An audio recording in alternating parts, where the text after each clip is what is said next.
Les éditions Mastre, c'est plus qu'une maison d'édition, c'est une vision.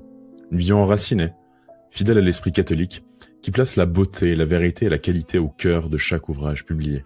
Chaque titre y a sa place, choisi avec exigence pour dialoguer avec les autres et créer une continuité de réflexion. Quand vous ouvrez un coffret d'édition Mastre, vous n'achetez pas seulement un objet, vous accédez à un ensemble cohérent, pensé pour enrichir votre compréhension du monde, affermir votre foi et nourrir votre vie intérieure. Nos volumes sont imprimés sur un papier de 80 grammes, avec une couverture de 220 grammes dans un format pratique et élégant.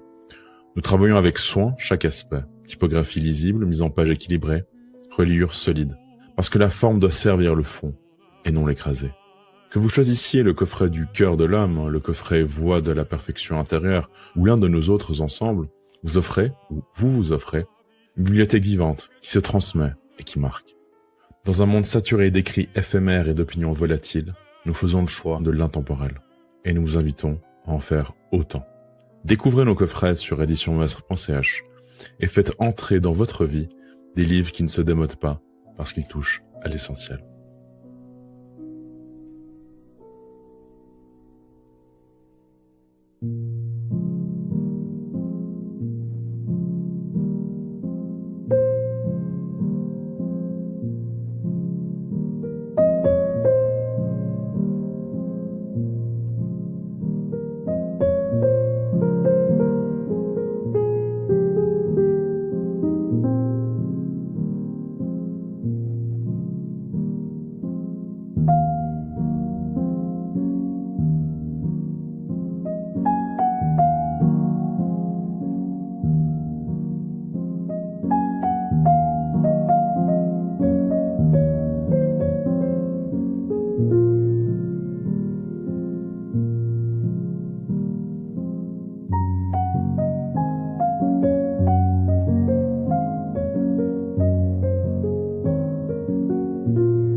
Bonsoir à tous, chers amis, bienvenue dans cette nouvelle émission sur l'actualité politique en France.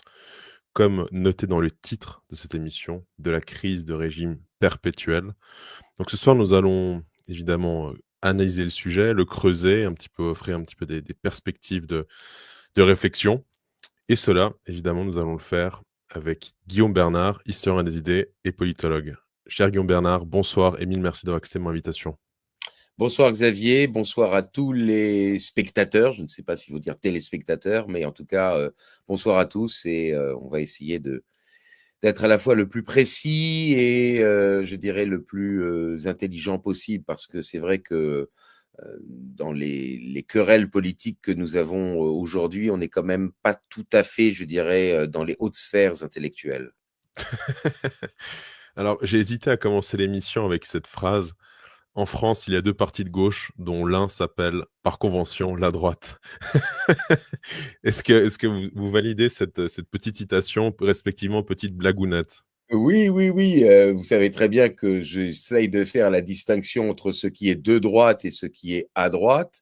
Il y a des partis qui sont à droite, qui sont en partie hybrides. On peut quand même pas considérer que le Rassemblement national ne serait que à droite. Il est quand même en partie sur certains sujets de droite, mais il n'est pas complètement de droite. Et donc effectivement, oui, la vie politique française a été en grande partie colonisée intellectuellement par la gauche. Et dans ces conditions-là, effectivement, oui, ce qui est à droite n'est pas suffisamment de droite, même si, vous le savez, je considère que depuis maintenant une trentaine d'années, ne serait-ce que par les sujets qui sont devenus petit à petit légitimes d'être traités, eh bien, il y a ce que j'ai proposé d'appeler le mouvement d'extrogir, c'est-à-dire le fait que désormais, il y a une pression idéologique qui vient par la droite, ne serait-ce que parce que un certain nombre de questions qui auparavant étaient tabous sont désormais des questions qui sont considérées comme étant légitimement traitables. Voilà, c'est un mouvement qui prendra du temps avant que l'espace politique de la droite redevienne véritablement dominant, mais d'une certaine manière, peut-être que la folie de nos hommes politiques, les œillères qu'ils ont pourront peut-être nous aider à diffuser plus de choses qu'ils ne l'espéraient ou ne le pensaient auparavant. Voilà. Très bien. Alors avant qu'on fasse un bref rappel des faits, je rappelle à nos auditeurs évidemment qu'ils peuvent aimer, commenter, partager et s'abonner à la chaîne. Et bien sûr, pour les personnes qui souhaiteraient se procurer les ouvrages de Guillaume Bernard, je rappelle qu'ils sont tous dans la description. Voilà. Alors Merci. peut-être pour que l'on commence cette émission, un bref rappel des faits et un peu un résumé de la situation au vu de ce titre, hein, de cette crise de régime perpétuelle. C'est à moi de répondre? Oui, si vous pouvez faire un Ah bah, bref très bien. résumé. Ah bah, très bien. Écoutez, nous sommes dans une situation où aujourd'hui, il y a une partition du spectre politique, qui est telle qu'il n'y a pas de majorité. C'est, pour éviter, dans le fond, que, les extrêmes et en particulier, l'extrême droite, ne s'emparent du pouvoir, que, le macronisme est apparu et qu'il a réalisé d'une certaine manière l'institutionnalisation de la cohabitation, c'est-à-dire, la réalisation d'une grande coalition, de la gauche et de la droite modérée, pour, se débrouiller de telle manière que, eh bien, il n'y ait pas de majorité, autre que celle du centre. Hein, ou qui se rejoignaient qui se rejoignaient au centre. Ça veut donc dire que eh bien, on est dans une situation où le pays est difficilement gouvernable, eu égard à cette tripartition, pour l'heure en tout cas, du spectre politique. Et cette situation a empiré lorsque, eh bien, dans le fond, la logique des institutions de la Ve République a été corrompue. Je m'explique. La logique de la Ve République, c'était de rompre avec, le système des partis, les coalitions de partis de la Troisième et de la Quatrième République. Je n'insiste pas, parce que, les institutions de la Troisième et de la Quatrième République n'étaient pas les mêmes, mais elles ont abouti à peu près au même schéma politique, à savoir, la domination du parlement et le fait que la chambre basse considérait qu'elle pouvait faire et défaire les gouvernements quand elle le souhaitait, ce qui avait provoqué une instabilité gouvernementale qu'il faut cependant relativiser dans le sens où il y avait quand même une très grande permanence du personnel politique. Ce que nous constatons d'ailleurs encore aujourd'hui, même s'il apparaît relativement difficile pour la grande coalition de trouver des personnes prêtes à s'engager dans un gouvernement qui a une espérance de vie relativement courte. Bon, je reviens à nos moutons. La cinquième, donc, voulait absolument éviter, et c'est dès le discours de Bayeux de juin 46 de Charles de Gaulle, donc c'est bien avant que la cinquième ne soit mise en place, voulait éviter le principe, je dirais, de l'investiture parlementaire du gouvernement. C'est-à-dire que la cinquième est fondée sur l'idée qu'il y a un chef de l'État qui est l'incarnation normalement de la continuité, hein, de la stabilité, de la préservation des institutions, de la préservation de l'intégrité du territoire. Et ce chef de l'État transmet sa légitimité au gouvernement. Et le gouvernement, certes, est responsable devant la Chambre basse, il peut être renversé, mais il n'a pas à prouver qu'il est majoritaire. La confiance, d'une certaine manière, est présumée. Bon, et il y avait tout un tas de mécanismes qui avaient été mis en place. Par exemple, l'article 49 alinéa 1, il n'est pas obligatoire pour un gouvernement de demander la confiance. Bien, Bayrou l'a demandé, alors qu'il n'en avait pas l'obligation. Et ensuite, article 49 alinéa 3, pour juguler les velléités de certaines personnes membres de la majorité, mais qui pourraient faire de la surenchère, eh bien, il y avait la possibilité pour le gouvernement de mettre en jeu sa responsabilité, ce qui, d'une certaine manière, obligeait les contestataires eh bien, de se rallier au gouvernement ou du moins de ne pas le censurer. Bien. Tout ça a fonctionné à partir du moment où il y avait un phénomène majoritaire. Ça a commencé à se disloquer avec plusieurs événements qui se sont, comment dire, qui se sont additionnés. D'abord, la cohabitation. C'est totalement contraire à l'esprit de la Ve République. Quand en 1986, pour la première fois, eh bien, la droite parlementaire a accepté de gouverner sous la présidence de François Mitterrand, eh bien, d'une certaine manière, on a commencé à, comment dire, fissurer hein, la logique du système. À cela s'est ajouté la progression des partis contestataires, à gauche les Verts, à droite le Front National. Et pour éviter que effectivement le FN devenu le RN n'arrive au pouvoir, eh bien on a constitutionnalisé ou institutionnalisé, plutôt pas constitutionnalisé, je retire, institutionnalisé cette cohabitation et c'est ce qui a été le macronisme. Je tiens tout de même à noter une chose, c'est que tout de suite, parce que je risque d'oublier de le dire tout à l'heure, ce n'est pas parce qu'il y a aujourd'hui, c'est incontestable, un rejet d'Emmanuel Macron qu'il y a pour autant une défaite annoncée de la grande coalition des modérés. Hein. L'élection présidentielle, c'est pas pour tout de suite. Ce sera peut-être pour plus tôt que prévu, mais a priori, ça n'est que pour le printemps 2027. Et donc, d'ici là, le camp central peut retrouver des couleurs, notamment en se recomposant ou en se réorganisant. La victoire annoncée du Rassemblement national, elle est possible, mais elle n'est pas du tout certaine. Bien. Donc voilà, voilà la situation. J'espère avoir été relativement clair. Il y a incontestablement une crise politique. Mais cette crise politique, elle est en train de tourner à une crise de régime. Une crise politique, c'est une difficulté d'identifier les forces politiques ou le programme politique qui rassemblerait une majorité et qui permettrait, je dirais, de continuer le fonctionnement du régime. La crise de régime, c'est le fait qu'on ne voit pas d'autre solution que de changer les institutions pour pouvoir effectivement assurer la continuité de la vie politique. Je pense qu'on est en train de basculer vers une crise de régime et pas simplement être dans une crise politique.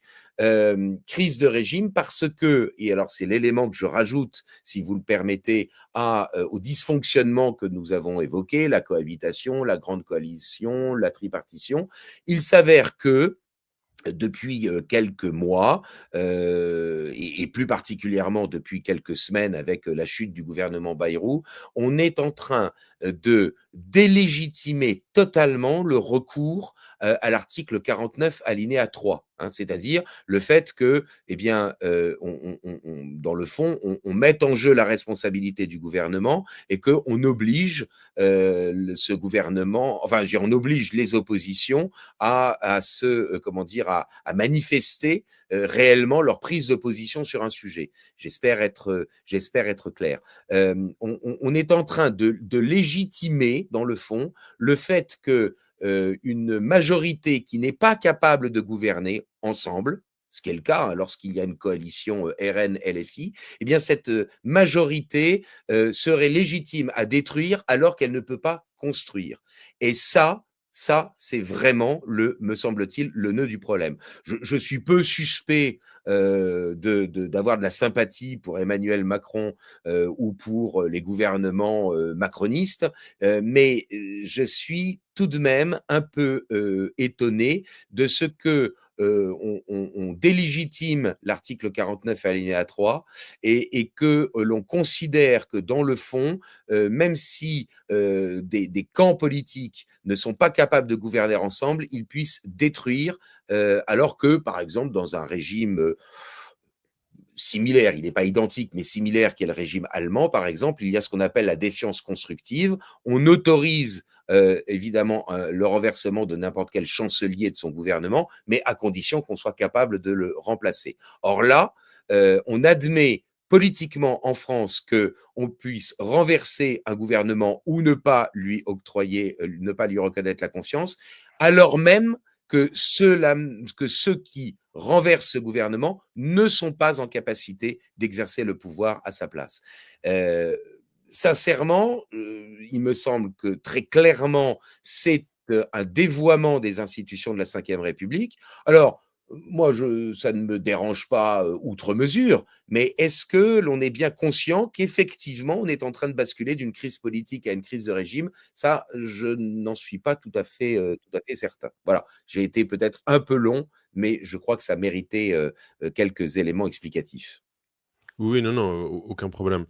Juste peut-être pour, rappeler le terme de cohabitation, c'est par exemple, Nicolas Sarkozy qui propose à Bernard Kouchner, pardon, Mmh. son ministère des Affaires étrangères. En gros, ce sont des petites soumissions ou des petits accords afin de diluer et de rééquilibrer le clivage politique afin de le rendre plus modéré.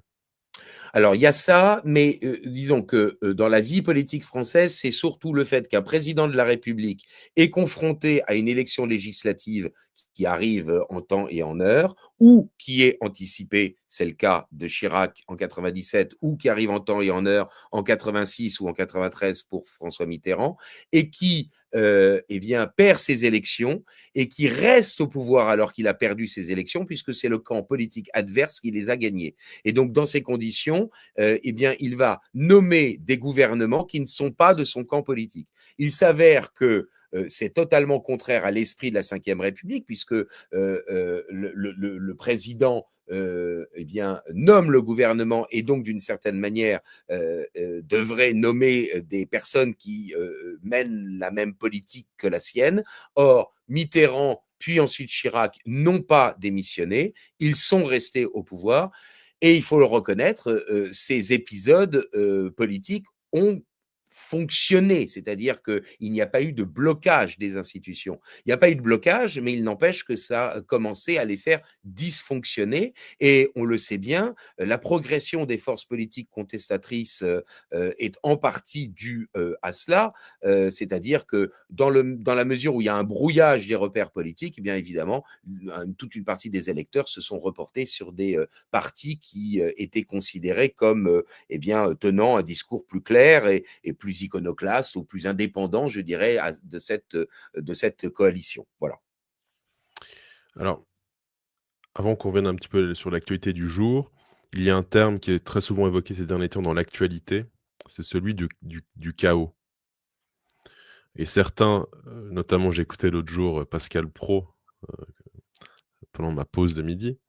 J'écoutais un petit peu ce qu'il disait et en effet, il se demandait, comment était-il possible de gouverner de cette manière? Et plus largement, il ne comprenait pas ce paradoxe du fait que la crise servait, respectivement les partis de droite, ou à droite, pardon. Et puis moi, j'analysais plutôt le fait que c'était le but, hein, c'est-à-dire d'arriver vers l'alternance, vers cette union des droites et puis que c'était quelque chose qui était poussé.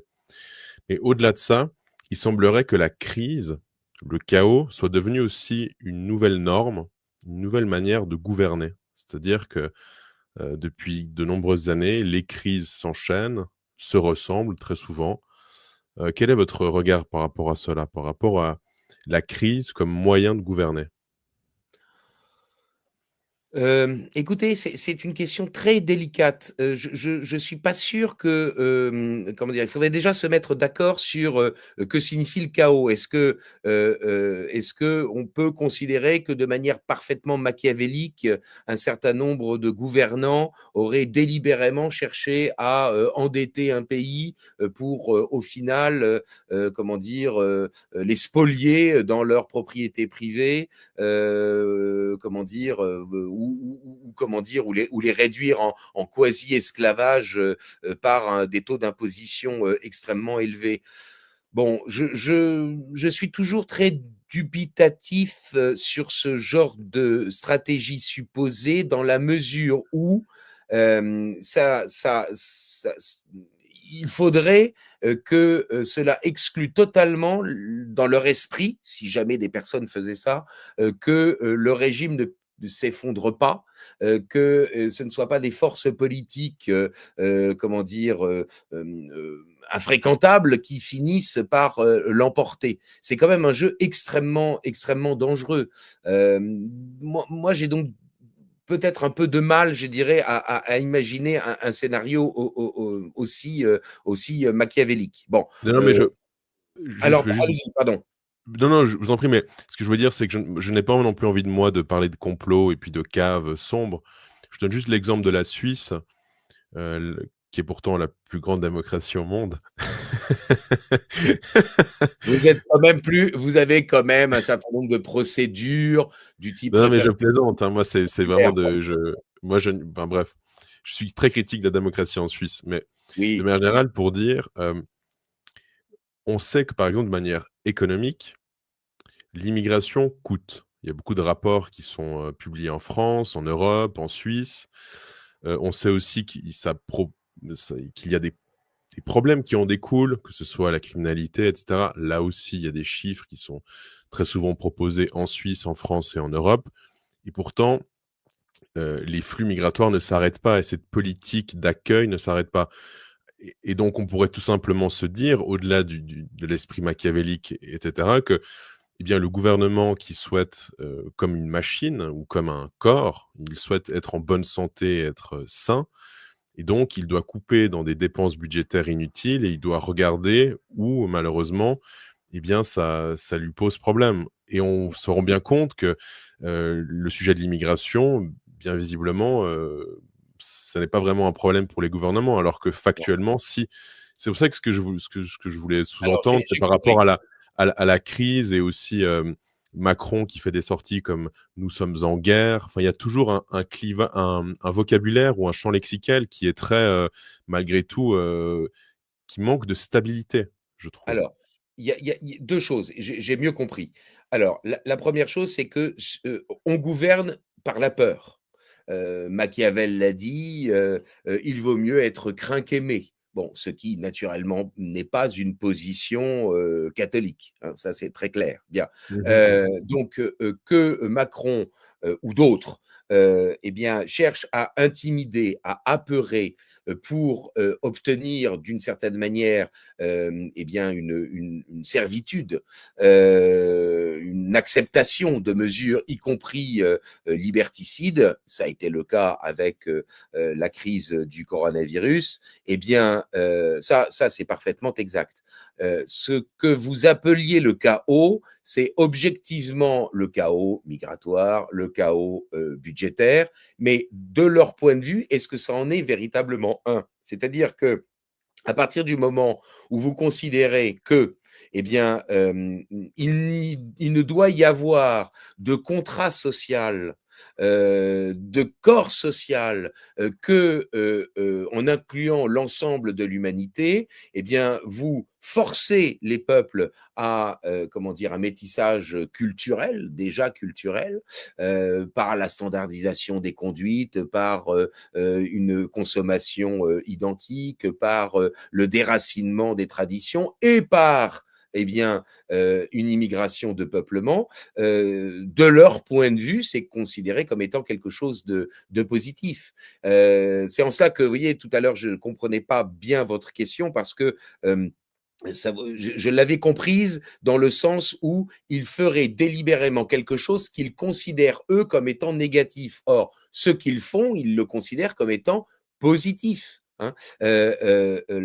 Comment dire, la notion même d'héritage culturel et même d'héritage matériel, d'enracinement. Là, on vient d'avoir une sortie de la présidente de l'Assemblée nationale en France qui nous explique que vraiment le fait que des parents économisent, construisent un patrimoine pour ensuite le transmettre à leurs enfants, c'est quelque chose de scandaleux. Eh bien, elle le dit sur des questions matérielles, mais dans le fond, ça traduit une idée, une idéologie où toute idée de transmission, eh bien, est délégitimé et où il faudrait d'une certaine manière refaire le contrat social à chacune des générations qui se succèdent et avec tous ceux qui sont présents et pas uniquement ceux qui participent d'une même culture et d'une même histoire. Donc dans ce cas-là, oui, si ce que vous appelez le chaos, c'est ce qui à leurs yeux est considéré comme étant quelque chose de positif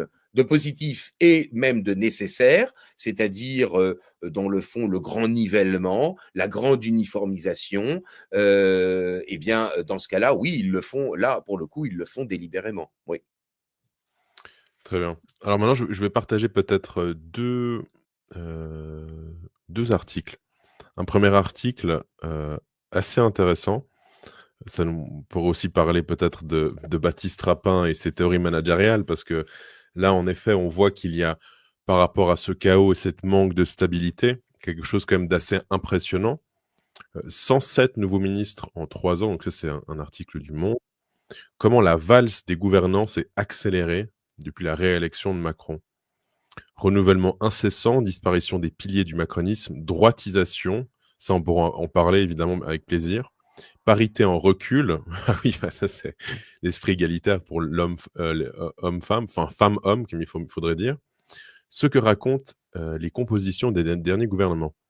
Depuis le second mandat d'Emmanuel Macron en 2022, pas moins de 5 premiers ministres se sont succédés à Matignon: Elisabeth Borne, Gabriel Attal, Michel Barnier, François Bayrou et Sébastien Lecornu. Puis on peut même dire qu'il y a eu Sébastien Lecornu 1 et 2. Ils ont pris part à 8 gouvernements, dont certains éphémères, voire très éphémères, composés de 130 femmes et hommes différents. Cette instabilité est notable par rapport au premier mandat du président, qui s'était limité à 2 premiers textes. Elle s'est traduite par un important taux de renouvellement. 107 personnalités nouvelles sont ainsi entrées au gouvernement en 3 ans et demi, contre 66 lors du premier quinquennat 2007-2022. Et puis là, on voit un graphique intéressant. L'article est vraiment bien. Enfin, en tout cas, il est assez complet. Voilà. Alors, pour prolonger un petit peu la conversation, qu'est-ce qu'on peut dire sur ce manque de stabilité et sur le fait qu'il y a eu 107 ministres. Et puis là, l'autre article en question, c'est un article de l'Express. Et puis là, en fait, eux parlent plutôt de 130 ministres défilés depuis 2022. Donc ça doit probablement concerner aussi les secrétaires d'État. Je ne sais pas pourquoi il y a cette différence. Mais ça reste quand même assez impressionnant. Qu'en pensez-vous? Je pense que d'abord, il y a une convergence tout de même idéologique et que ça ne traduit quand même pas une évolution euh, idéologique fondamentale. Quand certains parlent d'une droitisation de la Macronie, c'est pas complètement faux. Mais enfin, c'est une droitisation extrêmement légère. J'entends bien que avec Bruno Retailleau ou même avec Gérald Darmanin, on soit pas avec, je dirais, des socialistes hirsutes. Mais enfin, tout de même, il y a quand même pas un déplacement du centre de gravité tel qu'il y aurait eu un changement radical de politique. Donc, on est quand même là, je dirais, dans des changements infinitésimaux. Et quant au personnel politique, il faut tout de même pas exclure la possibilité que faire de quelqu'un un ministre, même éphémère, eh bien, ça lui donne un statut social que Emmanuel Macron a pu effectivement, dans le fond, propulser un certain nombre de personnes sur la scène publique pour eh bien, manifester, je dirais, la capacité qu'il a, je dirais, de tenir quand même un espace politique relativement large. Ou alors, à l'inverse, on peut considérer que, eh bien, il n'a pas réussi à enraciner sa force politique. On peut pas dire qu'il ait quand même fait beaucoup d'efforts pour développer un parti politique avec un enracinement local et que donc dans ces conditions, la valse des ministres, c'est y compris avec des gens qui sont politiquement parfaitement inconnus, eh bien ça traduit comment dire, une difficulté effectivement à réunir autour de lui et à concentrer une force politique. Bon, moi ce que j'aurais tendance à penser, c'est que Emmanuel Macron n'a pas cherché délibérément à constituer une force politique qui se serait dans le fond imposée au centre, dans la mesure où il est probable qu'il table sur le fait que de toute façon cet espace politique il existera, il continuera à exister dans la mesure où il y aurait, ce qui est de moins en moins vrai tout de même, de toute façon un rejet de l'arrivée de la droite nationale ou de la droite populiste ou de l'extrême droite, appelez-la comme vous voulez, au pouvoir.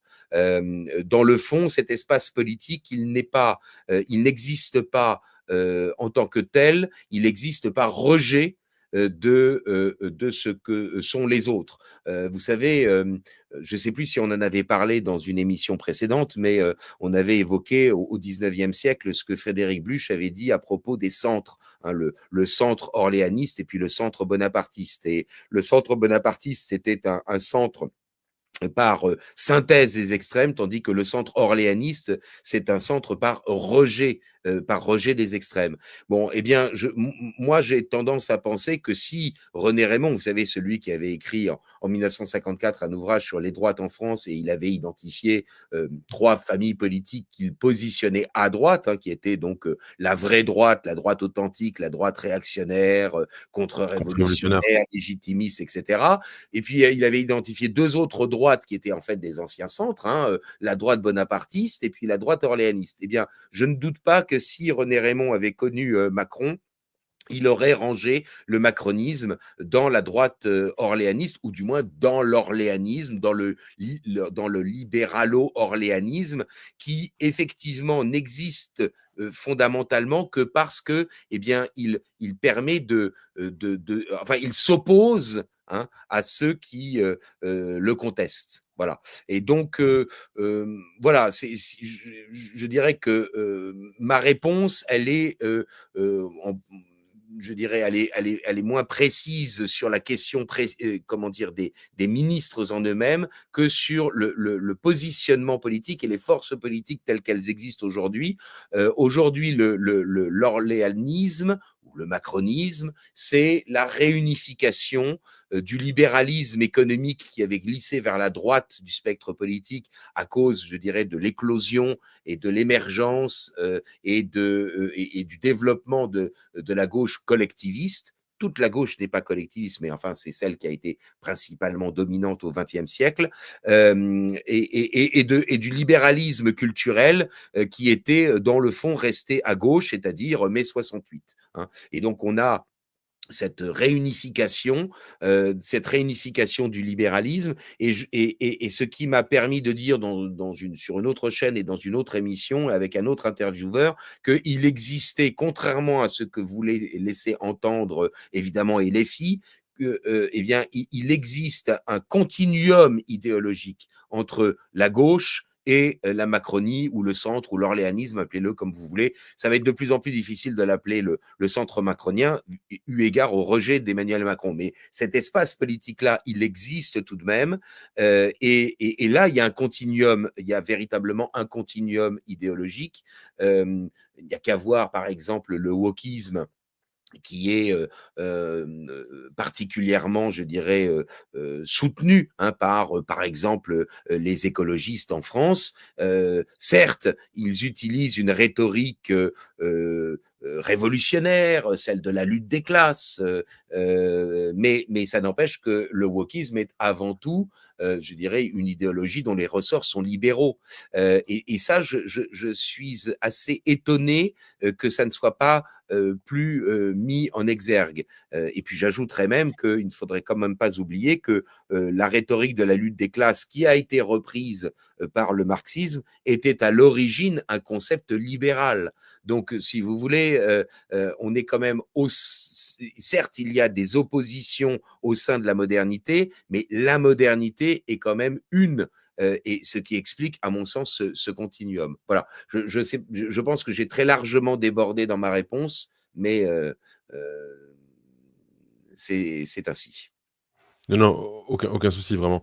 Euh, alors là, il y a beaucoup de points sur lesquels on pourrait relier votre propos. Je vais en proposer un, puis après on ira vers la suite. Euh, il y a des enjeux, alors je vais partager de nouveau l'article, sur une motion de censure. Un nouveau gouvernement, Sébastien Lecornu, échappe de peu à la censure. Donc ça, c'était ce midi, aujourd'hui. Mmh. L'Assemblée nationale a rejeté de peu ce mardi les motions de censure contre le Premier ministre Sébastien Lecornu. Le chef du gouvernement a pu bénéficier de la non-censure d'un grand nombre de députés socialistes et LR. Une motion de censure rejetée de 18 voix. Ce mardi, les deux motions de censure n'ont pas obtenu les 289 voix requises pour renverser le gouvernement de Sébastien Lecornu. Si celle déposée par le Rassemblement national et l'UDR n'a récolté que 144 voix, celle déposée par LFI et d'autres parlementaires de gauche a, elle, recueilli 271 voix. Malgré l'accord de non-censure acté par le Parti socialiste, à la suite de l'annonce de la suspension de la réforme des retraites, certains députés du groupe de Boris Vallaud ont malgré tout voté la censure contre le Premier ministre, trop peu cependant pour faire pencher la balance. Alors, est-ce que vous pourriez peut-être aussi expliquer ces enjeux? Parce que, en effet, on a vu le chantage. Donc, respectivement, LFI refusait de voter la même motion de censure du RN, et le RN a quand même voté la motion de censure de LFI. Il y a eu 2-3 sorties récemment dans les médias. Je pense notamment à, par exemple, je crois, c'est Jordan Bardella qui l'a dit, et d'autres, en expliquant que les deux partis vraiment qui avaient une ligne claire, c'était LFI et le RN. Je crois même que c'est Éric Zemmour qui a aussi dit que, évidemment, la seule ligne claire, c'était celle de Reconquête et de LFI. Alors, par rapport aussi à cet aspect aussi théâtral de la manière dont on voilà, on vote contre ou pour des motions de censure, il semblerait quand même que là, enfin, comment dire, les gens sont malgré tout globalement d'accord de manière générale dans l'Assemblée, premier point. Et autre point, pourquoi voter une motion de censure quelques jours après la nomination d'un nouveau Premier ministre?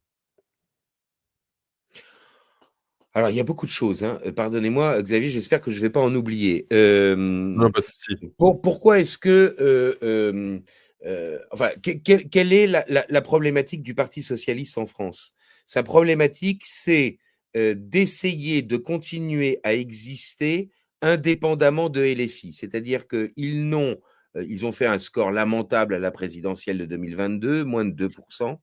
Alors que Jean-Luc Mélenchon a fait plus de 20%. Mais en même temps, c'est un parti qui, certes, n'existe plus vraiment au niveau national, mais existe encore au niveau local, avec un certain nombre de collectivités territoriales qu'il contrôle.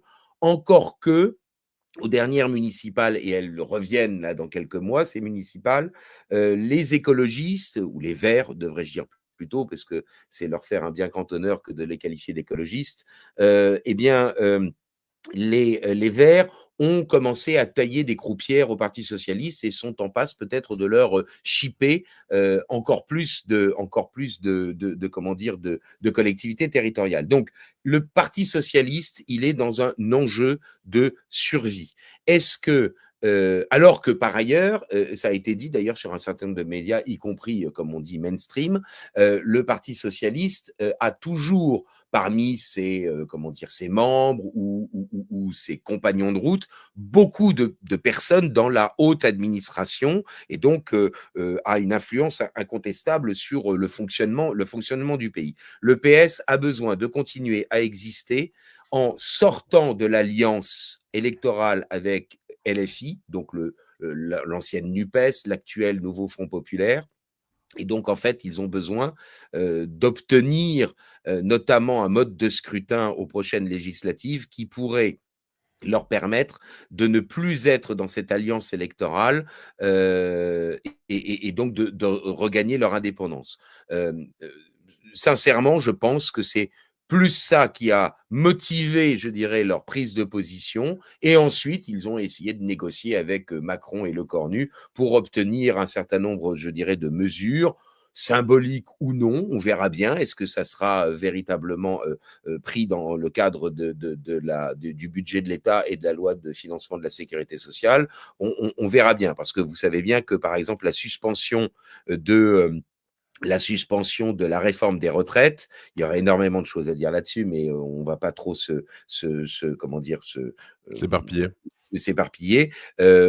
Si jamais cette suspension est votée dans le cadre de ce que le Conseil constitutionnel pourrait considérer être un cavalier législatif, eh bien, ça pourrait être censuré. Bon, donc on verra bien dans la réalité de leur accord ce qui va concrètement en sortir. Mais enfin, voilà. En tout cas, le Parti socialiste, voilà sa situation. LR, ils sont les Républicains, ils sont dans une position, eux aussi, à peu près du même type que le Parti socialiste, c'est-à-dire qu'ils font des très mauvais scores au niveau national, mais ils ont encore le contrôle de collectivités territoriales. Et eux, ils ont toujours été évidemment dans l'écartèlement entre le fait de savoir est-ce qu'il vaut mieux effectivement faire une alliance au centre, ou est-ce qu'il vaut mieux faire une alliance à droite avec le Front National, puis ensuite le Rassemblement National. Tant qu'ils étaient plus gros, alors quand ils s'appelaient le RPR dans les années 90, LR dans les années 2000, quand ils étaient plus gros que le FN puis le RN, bah évidemment, c'était plus simple je dirais, de dédaigner, je dirais, les appels du pied et de leur électorat et éventuellement des caciques du RN. Désormais, le rapport de force est totalement inversé. Et c'est bien sûr évidemment le RN qui est la principale force politique qui est à droite. Et donc eux, ils jouent évidemment leur survie et on aurait pu penser jusqu'à il y a quelque temps que leur espoir, c'était dans le fond d'attirer la Macronie ou disons la grande coalition des modérés vers eux, puisque de toute manière, effectivement, le pays se droitise. Donc, on aurait pu penser que le candidat idéal de la grande coalition, ce serait quelqu'un qui serait plus à droite que ne l'avait été Emmanuel Macron. Mais alors là, il faut reconnaître qu'on a eu une séquence, alors soit à pleurer, soit à mourir de rire, puisque tout ça a été en partie entraîné par la décision de Bruno Retailleau, qui avait accepté d'être ministre d'Emmanuel Macron, eh bien, comment dire, à torpiller le premier gouvernement Lecornu, parce qu'il y avait Bruno Le Maire qui était dans cette équipe. Et on s'est retrouvé avec une situation inversée qui montre à quel point, vous l'avez dit, la vie politique est un théâtre et même peut-être même pire que ça, un cirque, puisque eh bien, on a eu une situation inversée entre Laurent Wauquiez et Bruno Retailleau, puisque maintenant c'est Laurent Wauquiez qui auparavant ne voulait pas participer à la Macronie, qui eh bien, soutient Lecornu, et Bruno Retailleau qui lui a été ministre de Macron, qui désormais ne soutient plus le gouvernement. Donc c'est quand même une foire d'empoigne extraordinaire. Ensuite, il y a un autre aspect de votre question. J'essaye de me rappeler tout ce que vous avez évoqué. Oui, la gauche ne fait pas de compromis. Et ça, c'est une chose qui est extraordinairement importante. C'est que la gauche ne fait pas de compromis. LFI ne vote pas la motion de censure du Rassemblement national. Alors que le Rassemblement national, lui, bien sûr, vote la sienne, mais il va voter la motion de censure de LFI. Vous savez, la droite n'a toujours pas compris, semble-t-il, que la gauche a un avantage psychologique et d'une certaine manière idéologique sur elle, parce que, un, elle ne fait pas de concessions, et deux, elle lance des anathèmes pour essayer d'obtenir le scalp, la tête d'un certain nombre de personnes. J'ai des exemples très récents à l'université dont je ne peux pas parler forcément publiquement, mais qui sont extraordinaires. Hein. La droite n'a toujours pas compris que lorsque la gauche exige d'elle eh bien, le doigt, elle lui prendra la main. Elle exige un cheveu et en fait, ce qu'elle veut, c'est couper la tête. Voilà. Donc, voilà, on est dans cette situation-là, avec un RN qui est persuadé que, eh bien, comment dire, en créant le chaos, alors là, pour le coup, c'est effectivement le dysfonctionnement des institutions et donc un chaos institutionnel. Il obtiendra le fait qu'il y ait des élections anticipées et qu'il les gagnera. Et que arrivant au pouvoir, eh bien, tout le monde lui en saura gré. Bon, mais pour arriver au pouvoir, notamment via des élections législatives, encore faut-il obtenir une majorité absolue. Ce qui n'est pas comment dire, forcément le scénario le plus évident, encore que, il faut quand même le dire, il est plus que vraisemblable que s'il y avait des élections législatives maintenant, le RN progresserait en nombre d'élus, et en particulier, il progresserait en nombre d'élus parce que tout un ensemble d'électeurs qui ont accepté de jouer le jeu du barrage républicain, du cordon sanitaire lors des législatives de 2024 ne se laisseront pas prendre à ce piège à nouveau. Voilà.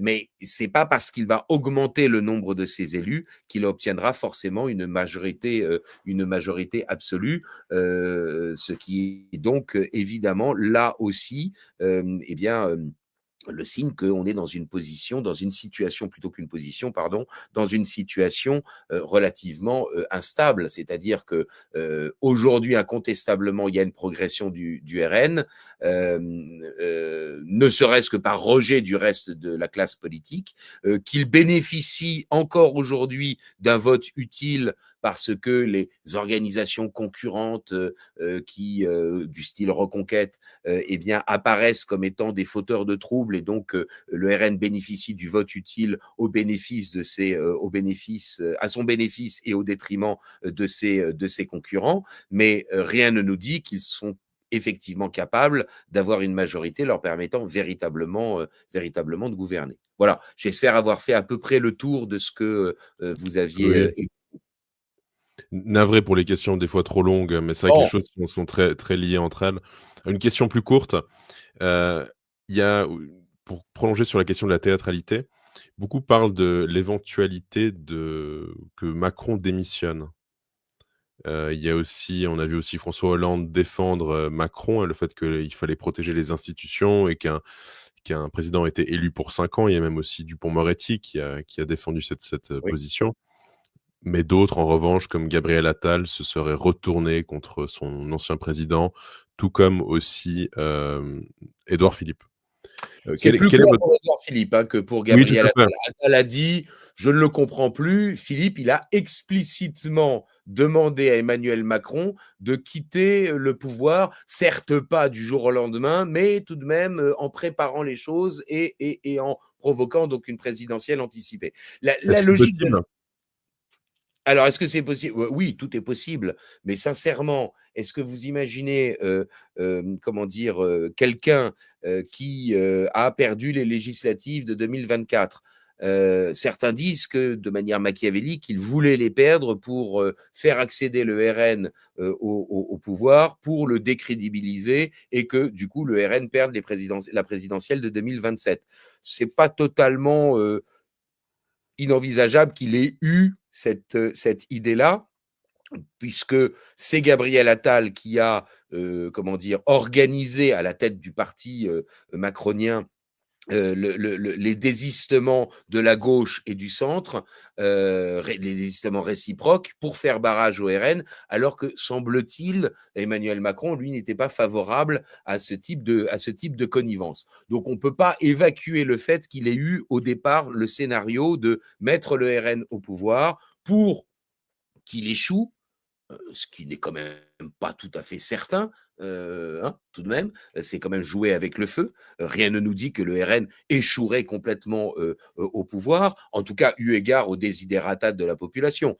À mes yeux, ce serait sans doute insuffisant, mais aux yeux de la population, ce ne serait peut-être pas comment dire, délirant. Bon, donc, mais quant à ce que Emmanuel Macron démissionne, oui, en théorie, c'est faisable, c'est envisageable, mais d'abord, il a annoncé qu'il resterait au pouvoir jusqu'à la fin de son mandat, et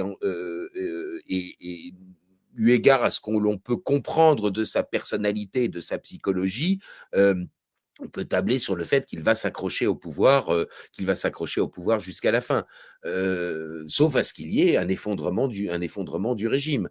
Ça n'est peut-être pas totalement envisageable.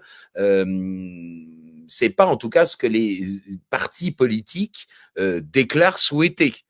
Moi, je pense que, je le répète, hein, je sais que je suis peut-être un peu obsessionnel sur ces questions-là en ce moment, mais et ce n'est pas du tout par sympathie pour la Macronie ou pour la grande coalition des modérés. Je ne pense pas être tout à fait l'incarnation philosophique de l'eau tiède. Mais encore une fois, deux oppositions qui ne sont pas capables de gouverner ensemble, elles ne font pas une majorité, même si elles réussissent à faire tomber un gouvernement. Ça n'a pas été le cas aujourd'hui avec le gouvernement Lecornu, parce que le Parti socialiste et LR, eh bien, à part quelques exceptions, jouent le jeu du soutien de la grande coalition, mais ça n'empêche que ils ont, comment dire, donc ça n'a pas été le cas, mais ils ont réussi à le faire auparavant avec Bayrou et avec Barnier, et je suis au regret de dire que malgré mon absence totale de sympathie pour ces gouvernements, une majorité qui n'est pas capable de gouverner, ça n'est pas une majorité. Donc une majorité pour détruire, ça n'est pas une majorité pour construire. Et il n'y a de véritable majorité que de majorités capables de gouverner ensemble. Donc que LFI joue le jeu de la bordélisation, c'est, disons, un peu son aspect gauche anarchiste, bon, très bien. Que le RN rentre dans ce jeu-là et ne se rende pas compte que un éventuel effondrement du régime pourrait l'emporter, lui, comme les autres partis politiques, pourrait l'emporter par un dégagisme complet qui serait exprimé par l'opinion publique, ça, je crains qu'ils n'en soient pas tout à fait conscients. Enfin, j'en crains pour eux qu'ils n'en soient pas tout à fait conscients. Alors, nous sommes déjà à 50 minutes. J'invite nos téléspectateurs et auditeurs notamment à aimer, à commenter, à partager et à s'abonner à la chaîne. Puis je rappelle que tous les ouvrages de Guillaume Bernard sont disponibles dans la description. Alors, il y a une personne dans le chat qui met quelque chose que j'ai pu voir circuler sur les réseaux sociaux. La personne nous dit démissionner lui permettrait de se représenter en 2027 avec l'aval de Richard Ferrand, donc le nouveau président du Conseil constitutionnel. Est-ce qu'une telle possibilité, éventualité est vraie, ou ce n'est vraiment pas du tout possible? Non, a priori, ça n'est pas possible. 2 mandats successifs, même si le deuxième mandat n'est pas complet, ça n'est même si le second mandat n'est pas complet, ce sont bien 2 mandats successifs, et donc a priori, il ne peut pas se représenter en 2027. Très bien. Je crois qu'il faut tordre le cou à cette rumeur urbaine. Voilà. En Très bien. revanche, il pourrait parfaitement se représenter à l'élection présidentielle suivante. Très bien. Et alors, juste une autre chose sur la question de la démission, il y a une autre possibilité pour que le président de la République quitte l'Élysée, c'est qu'il soit destitué. Mais alors là, ça suppose d'abord un vote de chacune des 2 chambres pour la mise en accusation, puis ensuite un vote de la haute cour, c'est-à-dire la réunion des 2 chambres ensemble. Et dans tous les cas, dans chacune des chambres, puis dans le cadre de la haute cour, il faut que la mise en accusation puis la destitution soit votée à la majorité des 2 tiers. Donc, ça ne paraît pas réalisable. Voilà. Très bien. Alors, il y a ce qu'on pourrait appeler un paradoxe, je trouve. Beaucoup de personnes parlent de l'union des droites. Alors ça va être la première question, hein. Ça va être la question de l'union des droites et de sa faisabilité. En tout cas, au vu du spectre politique actuel, c'est-à-dire de Éric Ciotti à Éric Zemmour, en passant par Marine Le Pen, et cetera. En tout cas, c'est un peu ce qui est proposé, en tout cas à l'heure actuelle. Mais il semblerait aussi, et c'est là le paradoxe, que plus le Rassemblement national se rapproche du pouvoir et plus il se dilue. Hein, on le voit récemment sur les réseaux sociaux lors de certaines interventions. Notamment, ils ne reviendront pas sur, je crois, la remigration, parce qu'ils ont condamné, enfin en tout cas, ils se sont désolidarisés De l'AfD. exactement par rapport à ce sujet précis. Mais il y a encore d'autres sujets, notamment un sujet qui vous est cher et qui m'est aussi très cher, qui est la question de l'avortement, par exemple. Enfin bref, beaucoup de sujets malgré tout qui sont importants, sur lesquels ils ne reviendront pas. Alors, vers l'Union des droites, y a-t-il une possibilité que ça soit prochainement, en tout cas, le cas en France? Et puis sur ce paradoxe où plus un gouvernement se rapproche du pouvoir, plus il se dilue. Enfin, plus un parti se rapproche du pouvoir, pardon, plus il se dilue. Alors, je vais commencer par le deuxième point, si vous voulez bien. Oui, Oui, il est incontestable que le RN n'est plus le FN. Voilà. Jean-Marie Le Pen ne prenait pas position pour des raisons catholiques contre l'avortement, mais pour des raisons démographiques. Il considérait que, eh bien, c'était comment dire, quelque chose qui était susceptible de porter atteinte au renouvellement des générations. Et donc, de ce point de vue-là, il se montrait hostile à l'avortement. De confort, mais tout simplement à l'avortement favorisé par la puissance publique. Mais le RN n'est plus le FN aussi parce qu'il a abandonné l'idée du rétablissement de la peine de mort, parce qu'il a abandonné l'idée du chèque scolaire, c'est-à-dire la possibilité d'offrir aux parents eh bien, la possibilité de véritablement choisir l'établissement de scolarisation de leurs enfants et donc d'une certaine manière de tailler des croupières à l'éducation nationale et qui est j'allais dire infesté, pardon, je ne devrais pas utiliser ce terme-là, mais qui est complètement, je dirais, dominé hein, par des enseignants idéologiquement marqués. Et comme vous l'avez dit aussi, le RN eh bien, n'est plus favorable à la remigration, alors que moi je me souviens, il existait des affiches dans les années 1990 estampillées FN où le slogan était quand nous arriverons, ils partiront. Bon, donc oui, le FN était favorable à la remigration, ça n'est plus le cas du RN. Alors pourquoi? Il y a plusieurs éléments. Premier élément qu'il ne faut pas négliger, plus effectivement vous avez d'élus, eh bien plus forcément, il y a vous l'avez utilisé, le terme est le bon, hein, il y a une forme de dilution. Hein. Ce qui veut dire d'ailleurs qu'il est très possible que le jour où le RN aura une majorité potentielle et aura énormément, je dirais, d'élus au niveau national et au niveau local, eh bien qu'il y ait des courants qui, à l'intérieur de ce parti, se mettent en place, ce qui, je dirais, devrait un tout petit peu gêner les caciques du parti qui ne sont pas du tout habitués au fait qu'ils puissent être de l'intérieur discutés et contestés. Bon, je ferme la parenthèse. Ça, premier élément, j'allais dire, c'est presque naturel. Bien. Deuxième élément, c'est aussi une stratégie de leur part. C'est-à-dire qu'ils pensent que pour être un parti attrape-tout, pour ratisser le maximum d'électeurs, eh bien, il faut être je dirais, doctrinalement plus souple et donc avoir, je dirais, des discours qui sont peut-être un peu imprécis pour, comment dire, ou moins, comment dire, moins fixes pour essayer, je m'exprime pas suffisamment précisément, mais je pense quand même que vous comprenez ce que je veux dire, pour pouvoir essayer de capter différents types d'électeurs, différentes strates d'électeurs. Alors, c'est à la fois, je dirais, compréhensible en termes de stratégie, mais c'est aussi, d'une certaine manière, abandonner un rôle qui est quand même essentiel pour des hommes politiques, qui est un rôle d'édification de la population. C'est-à-dire que s'il s'agit juste de ratisser des électeurs et de prendre des voix, bah dans ce cas-là, ça veut dire qu'un parti n'est que une entreprise électorale, une boutique, hein, pour faire des voix de la même manière qu'une entreprise cherche à vendre des produits à n'importe qui. Bon. Or, normalement, dans le rôle d'un parti politique, il y a une fonction qu'on appelle la fonction de structuration de l'opinion publique par la fonction programmatique. Hein.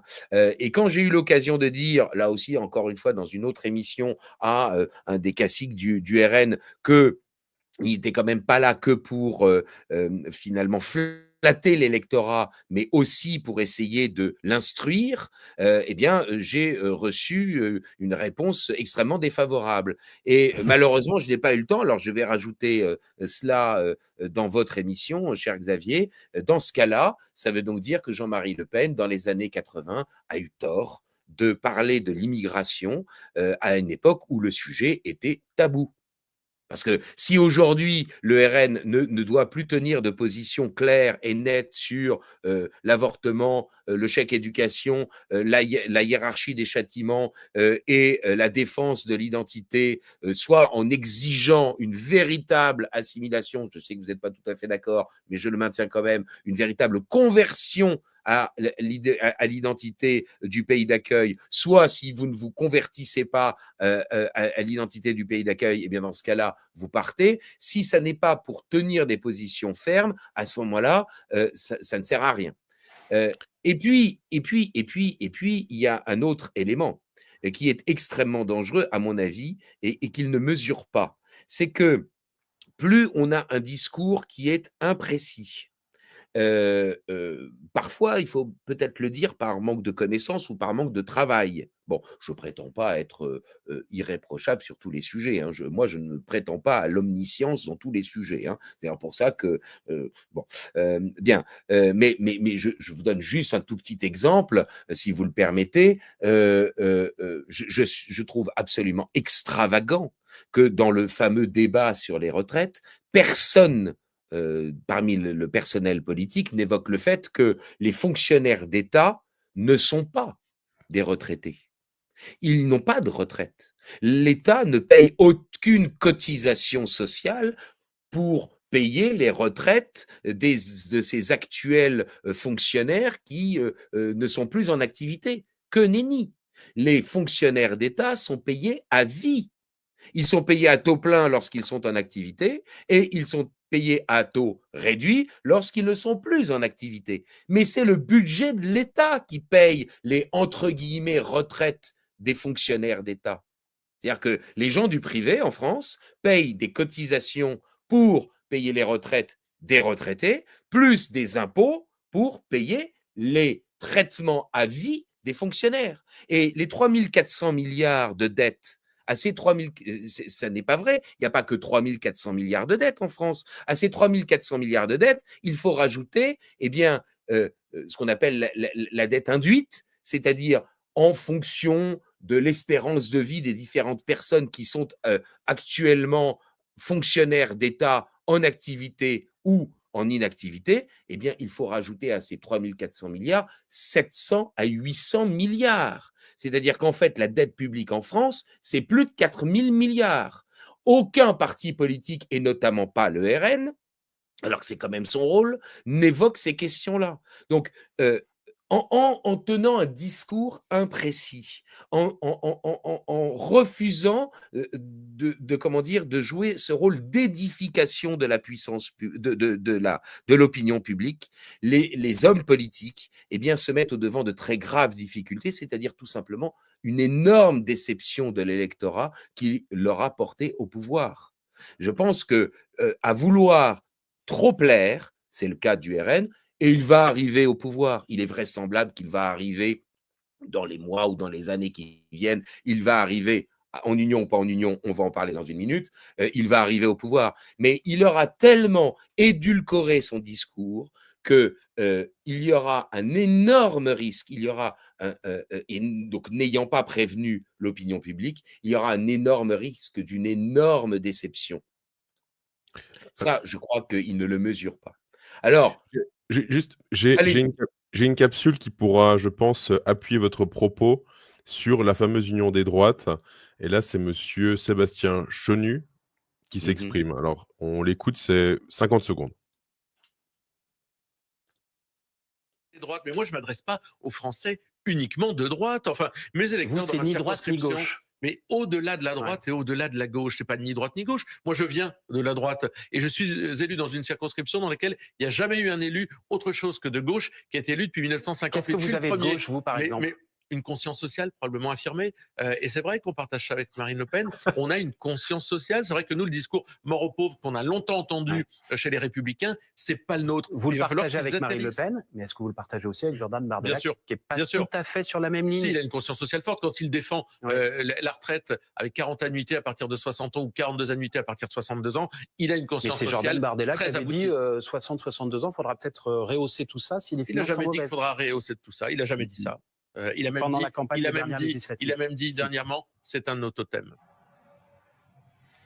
Alors, intéressant parce que même le terme de droite est un mot vraiment qui... Enfin, il faut dire le terme, excusez-moi, qui est un mot qui est puant, quoi. C'est assez incroyable. Bon, alors il y a énormément de choses. On va essayer je vais essayer de les inventorier dans un ordre le plus cohérent possible. Bien. Je vais déjà rebondir sur ce que nous venons d'écouter. La conscience sociale, ce serait de gauche. C'est-à-dire que il nous explique, il nous dit implicitement, je caricature, que dans le fond, la droite n'est sur les questions économiques et sociales que libérale. Ce monsieur oublie que le libéralisme est une idéologie révolutionnaire. C'est elle qui a fait la révolution, elle vient de la gauche et ce libéralisme, il a glissé petit à petit vers la droite en raison du développement des idéologies qui se développaient par la gauche et qui l'ont repoussé vers la droite, c'est-à-dire en particulier le collectivisme. Bon. Donc, de s'imaginer que si on est de droite, on est libéral, et que donc pour être intéressé par la question sociale, il faut être de gauche, donc pour dire les choses rapidement collectivistes, c'est se moquer du monde. C'est ignorer qu'évidemment, la question sociale a d'abord été traitée par la droite réactionnaire, par la droite légitimiste, par la droite catholique sociale. C'est pas parce qu'on n'est pas libéral qu'on est collectiviste. Bon, ça, c'est un point qui est absolument, comment dire, central. Et c'est ce qui fait d'ailleurs aussi que ceux qui, en étant libéraux, se pensent sincèrement, parce que j'en connais, de droite, alors qu'en fait, ils sont idéologiquement de gauche, eh bien, ne veulent pas parler ou envisager une alliance avec, je dirais, des gens du Rassemblement national, parce que ces gens-là ne se déclarent pas libéraux, eh bien, ils seraient forcément collectivistes. C'est un peu ce que nous laisse entendre Monsieur Chenu, mais ce qui est faux. Si vous regardez la droite nationale pendant, comment dire, pendant des décennies, et je ne remonte pas à Louis de Bonald, hein, d'accord, je ne remonte pas à Albert Demain, eh bien, on peut être parfaitement, comment dire, de droite, sans être libéral et en étant parfaitement anticommuniste. Bon. Donc ça c'est ou le niveau intellectuel qui a énormément baissé, ou une malhonnêteté intellectuelle crasse. Bien. Les deux. Ou les deux. Ou les deux. Oui, ou les deux. Ou les deux. Bien, donc ça c'est le point de réaction et vous avez bien senti que je suis un tout petit peu, comment dire, énervé quand on aborde ce sujet-là parce que c'est extrêmement pénible. Alors pour autant, qualifier, je dirais, certaines positions, notamment défendues par des gens du Rassemblement national qui consistent à dire « mais attendez, on ne peut pas abandonner tout au marché. Il y a des choses qui, certes, pourraient être remplies par le marché, mais pour des raisons stratégiques, pour des raisons d'indépendance nationale, on ne peut pas se permettre de le faire. Par exemple, l'énergie nucléaire. Bon, ça n'est pas du collectivisme. Il faut quand même arrêter, là aussi, je dirais, comment dire, de dénoncer comme du collectivisme ce qui n'en est pas. Bon. Ce rejet, cette stratégie, je dirais, du RN, qui consiste à dire nous ne sommes ni de droite ni de gauche, elle remonte à un certain nombre d'années. Je suis d'autant plus désolé, je dirais, de ne pas l'approuver, qu'elle a été pensée dans les années 90 par quelqu'un que je connais relativement bien et pour qui j'ai de la sympathie humaine et qui s'est, comment dire, à mon sens, très bien comporté moralement, comment dire, eu égard à un enfant dont il n'était pas le père. Mais ça n'empêche que cette idée du ni droite ni gauche, euh, on s'adresse, comment dire, à l'ensemble des Français, me paraît extravagante. Hein. Parce que, je le répète, et je reprends quelques éléments que j'ai évoqués tout à l'heure, mais je ne les développerai pas pour ne pas être trop redondant, on peut avoir un électorat qui vient d'un camp politique, qui vous rejoint, et vous n'êtes pas obligé de lui faire des concessions sur ses origines idéologiques. On vient d'entendre Chenu dire « je suis d'une circonscription où il y a toujours eu des élus de gauche ». J'ai entendu le même argument, je crois, sur le service public où Marine Le Pen est passée récemment, en disant « je suis élu d'une circonscription qui a toujours été socialo-communiste ». Oui, Mais oui.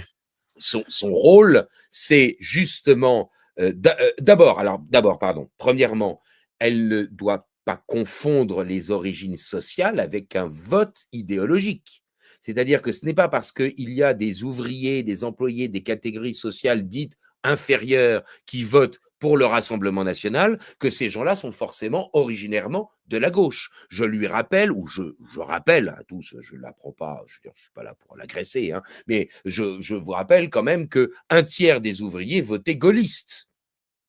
Bon, alors ensuite, ces ouvriers qui votaient gaullistes, eh bien, ils ont glissé vers le Front National de Jean-Marie Le Pen, qui a augmenté, je dirais, la représentativité de son parti dans les catégories sociales populaires, mais sans pour autant faire de concessions idéologiques. Je me permettrai de rappeler également que Louis-Napoléon Bonaparte, qui gagne de manière écrasante la présidentielle de décembre 1848, avec 75% des suffrages exprimés et 55% des inscrits, eh bien, Louis-Napoléon Bonaparte gagne ces élections parce que d'une part, il y a l'électorat de droite qui vote pour lui et l'électorat venu de la gauche. Louis-Napoléon Bonaparte ne fait pas de concession idéologique à la gauche. Simplement, il s'avère qu'il a toujours été intéressé par la question du paupérisme, par la question sociale, j'allais presque dire justement parce qu'il est à droite. Bien. Donc, confondre l'appartenance à une catégorie sociale, ou même confondre, je dirais, les origines idéologiques de quelqu'un et considérer avec, je dirais, comment dire, la nécessité de faire des concessions programmatiques me paraît être me paraît être une erreur stratégique. J'ai eu l'occasion de dire, lorsqu'on a commenté, lorsqu'on a été amené quelques-uns à analyser et à commenter la présidentielle de 2022, en disant Éric Zemmour a commis la maladresse de croire que le doctrinal suffisait indépendamment du sociologique. Et le RN, lui, a une très grande capacité à s'adresser aux catégories populaires et donc il a une force que le Reconquête et que Zemmour n'a pas, mais il confond, je dirais, l'importance du sociologique avec, je dirais, un délitement du doctrinal. Un électeur qui est anciennement de gauche et qui vote pour le Rassemblement national, c'est parce qu'il considère que l'existence du corps social, la paix du corps social, que ce soit une paix culturelle, identitaire ou tout simplement une paix quant à la sécurité matérielle et physique, eh bien, compte plus que d'autres sujets. Et donc, d'une certaine manière, il se convertit à un positionnement de droite. Alors après, on va me dire, oui, mais la droite et la gauche, ça ne veut rien dire. Oui, ça ne veut rien dire si on, comment dire, se focalise sur, eh bien, et c'est ce que semble dire M. Chenu et d'autres, hein, je ne le vise pas lui en particulier, hein, je crois que je l'ai croisé une fois sur un plateau de télévision, donc on a dû se voir 10 minutes. Bon, donc je ne le vise pas en particulier, hein, je n'ai aucune animosité personnelle. On le salue, on le salue. Voilà, on le salue, exactement. Voilà. Bon, comment dire, c'est quand même ce qu'il semble dire, que dans le fond, le critère du clivage, ce serait la question économique et sociale, l'idéologie dans ce domaine. Or, Ça, c'était encore vrai dans les années 70, encore qu'en France, c'est un peu différent des autres pays. On n'a pas le temps de l'aborder maintenant, mais admettons encore que ce soit le critère de distinction dans les années 70 en France, entre une droite qui, dans le fond, veut euh, limiter l'intervention de l'État aux questions dites régaliennes, police, justice, diplomatie, armée, et puis une gauche qui, elle, veut une intervention dans le domaine économique et social, soit si vous êtes de la seconde gauche, simplement de la redistribution, soit si vous êtes collectiviste, eh bien, par des étatisations, bon, très bien. Mais c'est ignorer ou faire semblant d'ignorer que le critère du clivage, il est susceptible de glisser en fonction des circonstances historiques.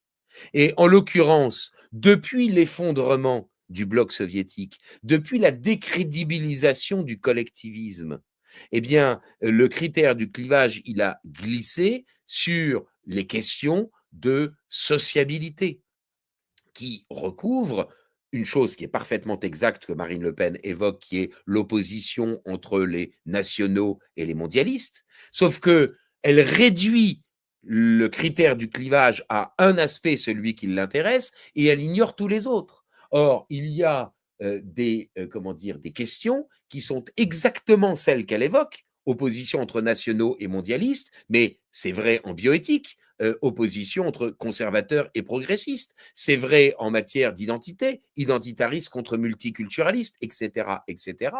C'est-à-dire qu'en fait, on a un critère de distinction de la droite et de la gauche qui porte sur la sociabilité. La droite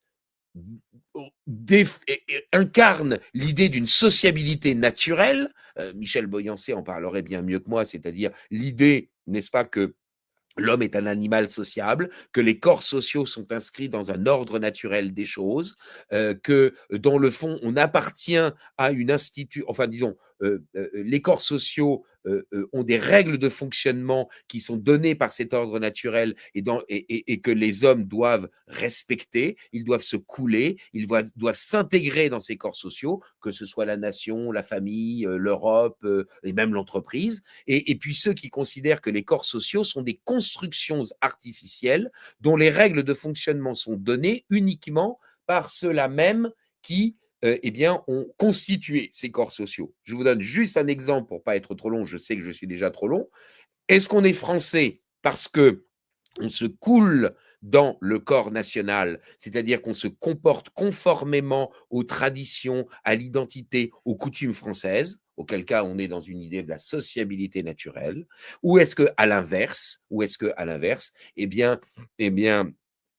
l'identité nationale, c'est la somme des identités particulières qui existent à un moment donné. On est français parce qu'on adhère à des valeurs républicaines abstraites. Bien.